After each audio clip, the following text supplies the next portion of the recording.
He was a husband and father who fancied himself a pirate. All he did was lie and cheat and steal, and ultimately became a killer. The bounty he pursued was a 50-foot fishing trawler used for pleasure sailing. We're selling the boat, we're just showing them how to work some of the equipment, and we'll be back in a couple hours. And nobody ever heard from them again. So what exactly happened on board the Well-Deserved?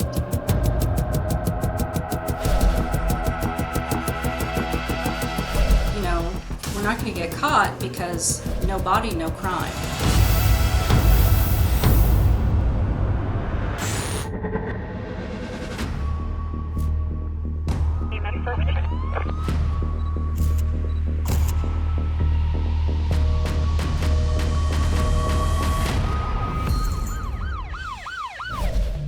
Hi, I'm Nancy O'Dell.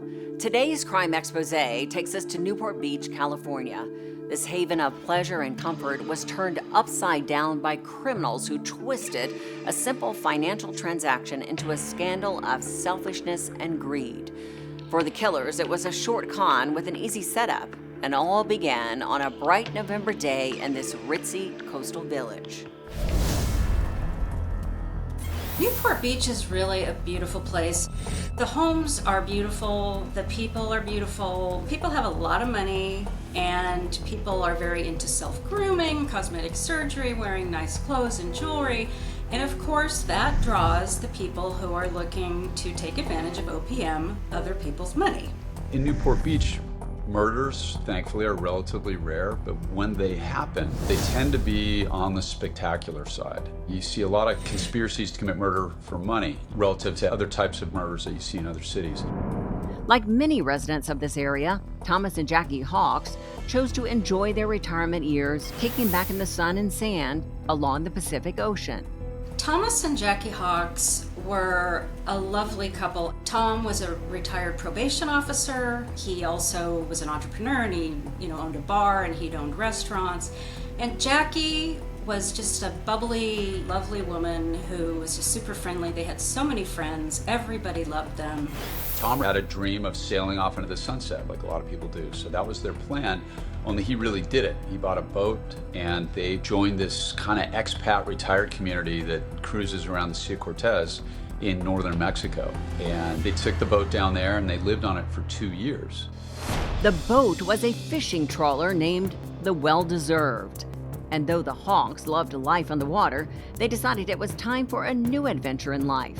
So Tom placed an advertisement in a magazine offering their boat for sale. It wasn't long before they received a phone call from a guy named Skylar Deleon, who was a former child actor. He rolled in at a Dodge Viper, appeared to have a lot of money, and they began negotiating for the sale of the Well-Deserved. Skylar Deleon and his wife Jennifer were looking for a new adventure as well, and buying a boat seemed like a good bet. They had one very young baby, and she was pregnant with baby number 2. They appeared as sort of the all-American couple. So Skylar appeared to have it all, but was it a struggle to get there?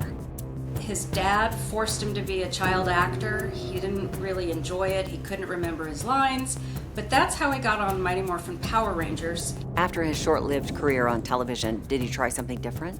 He'd been a Marine for about a minute. He went AWOL, and I believe he got a general discharge. But Tom Hawks, the owner of the Well-Deserved, wasn't squeaky clean either.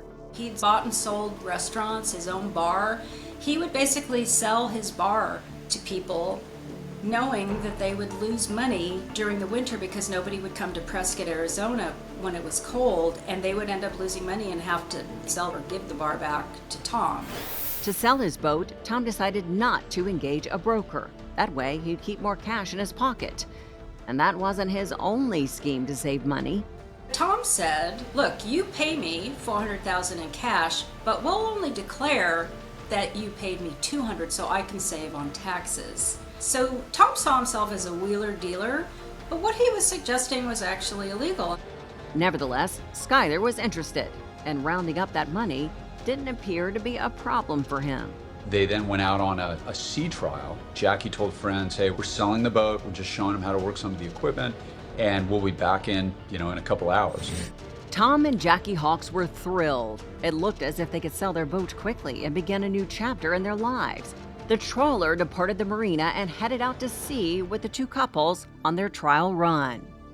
And nobody ever heard from them again.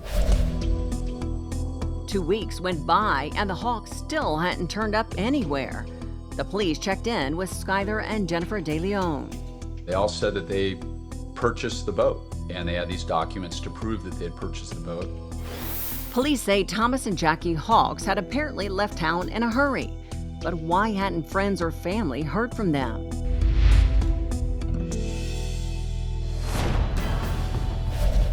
Most of the time, the investigation leads you to arresting and charging the person who committed the homicide. But every once in a while, you learn other things.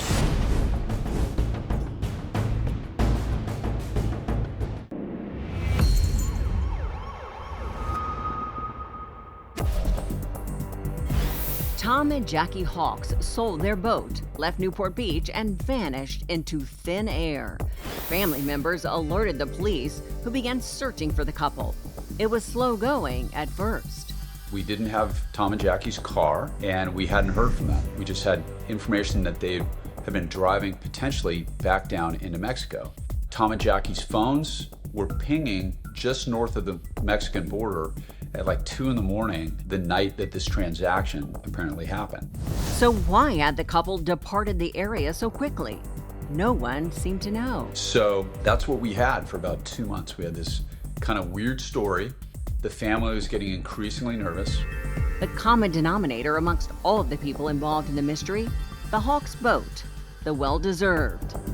What did you find when you took a look at the boat? We did 2 forensic workups of the boat, and we had nothing. There was no sign of a struggle. There was no blood. We had no sign of foul play. And that was essentially where the investigation sort of landed for a while. Were the last people to see the Hawks, the couple who bought the boat, Skylar and Jennifer Deleon? Newport detectives went up and they tracked them down. They were volunteering at a local church in Long Beach, California. And they separated them and they interviewed them. And Skylar basically said, hey, look, I'm a former child actor, but I paid for the boat in cash, and I have a notary public who witnessed the whole thing. And the notary corroborated the story, telling the police this. Yes, I signed these papers, I met the Hawks, they signed and I signed, and everything's beautiful. She had all of these documents that had been signed apparently by Tom and Jackie Hawks. And we sent those back to the FBI, and sure enough, Tom and Jackie had signed them, and their fingerprints were all over the documents, both in ink and just on the actual documents themselves. Even so, Skylar told police that he had unfinished business with Tom and Jackie Hawks. These people said that they would teach us how to use the boat, and they haven't done it yet. So when you track them down, can you please have them contact us? The investigation remained stuck in first gear, but strange situations like this one typically have a lot of secrets lurking in the shadows. So let's take a closer look at the seemingly perfect couple of Skylar and Jennifer Deleon, starting with Skylar. He was basically taught by his father, who was a felony drug trafficker, how to lie, cheat, and steal. So he had a terrible role model. He grew up trying to take care of his stepmom, who was a recovering drug addict, also couldn't read well. His dad was constantly moving him out of schools. So he grew up with kind of a rough life. When Skylar met Jennifer, everything changed though, because suddenly the two of them together were worse than each of them were apart. Detectives say Jennifer exacerbated Skylar's worst faults. Jennifer wanted nice things, and Skylar wanted to give them to her because I think Jennifer was the first person that he ever really loved who loved him, and they got greedy. He wanted boats, he wanted play toys, and he wanted things to do, and a new truck. And Jennifer wanted jewelry, so he got them for her. And police say all of these wants drove Skylar to some criminal activity. Turns out he had done almost a year in a local jail facility for a previous armed residential burglary that he did. So that was sort of an attention getter. Meanwhile, the police made some headway in their investigation. It turned out that Tom and Jackie Hawks had signed over more than just their boat. We learned that there was also a power of attorney, which made absolutely no sense, that was also signed by Tom and Jackie, which would theoretically give Skylar access to their bank accounts. Still, there was no clear indication of foul play. Investigators decided it was time to cast a wider net in their search for Tom and Jackie Hawks. We decided that we needed to sort of alert the general public to this case. So Tom and Jackie's younger son did this whole media blitz trying to get word out that Tom and Jackie were missing. And in the missing poster, they also included their Honda CR-V.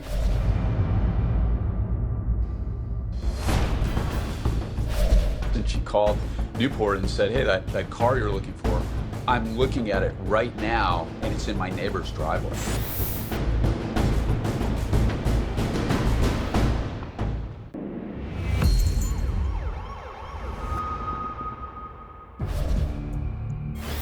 Tom and Jackie Hawks owned a Honda CR-V.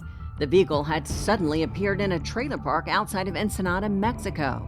Detectives went down there and they knocked on the door, and the family, who's totally innocent, big question, where did you get Tom and Jackie Hawks' car?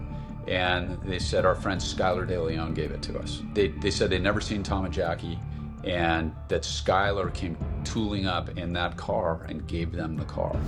So far, Skylar Deleon had persuaded the police that his purchase of the boat was legitimate. But his tale of an innocent transaction began to crumble when police revisited the boat, which might have been the scene of a crime. We discovered there was a missing anchor on the boat. That was huge, because if people are murdered on a boat, one of the ways to get rid of the bodies maybe was tying them to an anchor and throwing the anchor overboard. So once the ball got rolling, I assume the investigation reignited very quickly.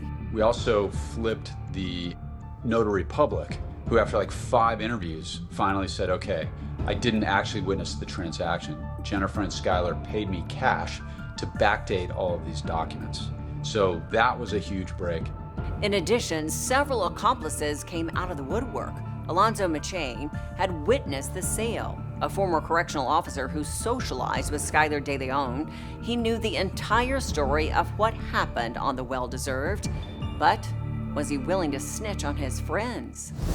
Alonzo at this point had fled to Mexico, and I negotiated with his lawyer. So to entice Alonzo to talk, there were 2 types of immunity you could offer him, right? There's use immunity, where somebody comes and gives testimony or speaks to detectives, and we agree not to use their statements against them, but they could still theoretically be prosecuted.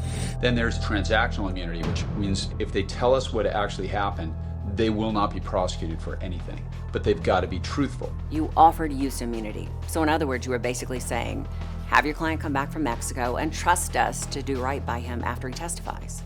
So Alonzo came and turned himself in, and Alonzo told us every sordid, horrific detail of that murder. Skylar and Jennifer, it appears, planned this whole thing. They came up with the idea to get the Hawks to sign the power of attorney documents. Alonzo was just there because he could buy tasers, because he had worked in a jail, and I guess you need to have some sort of certification for that.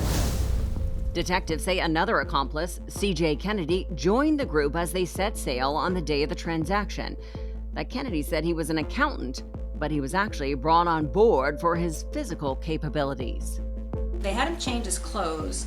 He put on a green sweater. He had this long braided beard like you see the gangsters have, and he rolled it up and he tucked it under his chin so that you couldn't tell that he had this gang goatee. And he walked in and he looked like the part, which was, hey, this is my accountant. With the boat safely at sea, out of touch, out of earshot, and out of sight of anyone who might notice what was happening, police say Skylar Deleon kicked his plan into gear. Skylar told Tom and Jackie that he wanted to go underneath the hull to check it out and make sure it was in good shape. Then in the meantime, Kennedy pretended to be seasick. He went down to the stateroom, he lay down on the bed in the stateroom so that this was a plan so that he would be downstairs and Skylar could join him. And so Tom went downstairs with them and Alonzo stayed upstairs with Jackie. Now the plan was they wanted to separate them so that they could blindfold gag them and handcuff them so that they could basically force them to sign power of attorney documents, and that's exactly what they did. Detectives say realizing that Skylar had set him up, Tom Hawks defended himself, but CJ Kennedy also threw a mean punch and won the fistfight. And realizing that they had little time left, Tom and Jackie spent their final moments next to each other. And while they were lying on the bed, Tom was trying to comfort Jackie, and this was one of the things that was the most touching. He got himself into position so that he could stroke her hand because she was so scared and so terrified. Jackie Hawks tried to reason with her kidnappers. She pleaded with Skylar, and she said, "Skylar, why are you doing this? You know, we trusted you, and you know, I don't hurt us." But time had run out. They dragged an anchor from the other end of the boat, which was attached to a chain, and I'm sure Tom and Jackie must have known that something was coming that was terribly wrong, because you could hear that chain dragging on the wood and the anchor. According to detectives, Skylar and his crew tied the Hawks to the anchor and let go. And they were basically pulled across the boat and through this opening in the railing, and they basically were sucked under the water with the weight of the anchor to the bottom of the ocean, where it was about 3,800 feet. Tied them to an anchor, begging for their lives, and threw them into the ocean. It must have been just the most incredibly horrible, horrible way to die. After Alonzo McChain provided these details, police arrested everyone involved. At trial, Skylar's wife Jennifer was handed 2 life sentences without parole. C.J. Kennedy was sent to death row, and Alonzo McChain headed to prison for at least 20 years. And Skylar Deleon? With the families of the victims looking on, Skylar received the death penalty for his crimes. And police say it turned out that greed wasn't the only motive in this gruesome story of death at sea. They say Skylar Deleon desperately needed money to complete a surgical procedure he had started. He also wanted to get gender reassignment surgery, so he put $15,000 down, and he didn't have any way to pay for the rest of it. Captured before he could pull cash from his victim's bank account, Skylar and the buddies he brought aboard to help him would never see the windfall he hoped to steal. He thought he was going to make a whole lot of money, when in fact, each of Alonzo McChain, Skylar Deleon, and C.J. Kennedy, they only walked away with $1,300 each, which they found in cash on the boat. In the end, Skylar and his crew all went to prison, where police say they had more than enough time to mull over one simple question. Why did they think they could get away with it? So you have a really nice couple. Tom and Jackie Hawks were genuinely nice people. They were adored by their family. They had a lot of close friends. And the plan was kill them, take their boat, get into their bank accounts, and live happily ever after. That was Skylar and Jennifer's plan. And it was utterly ruthless.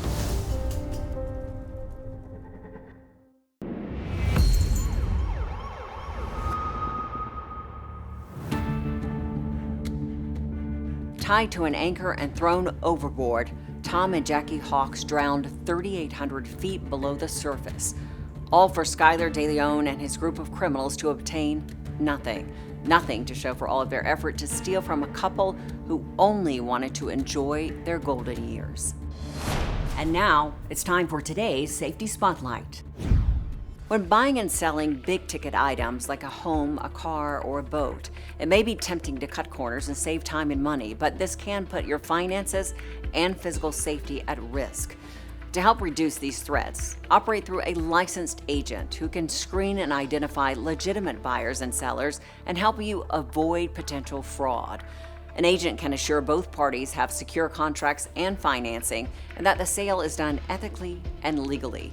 This safety net might just save your money and your life. For all of us here at Crime Exposé, please join us next time and stay safe.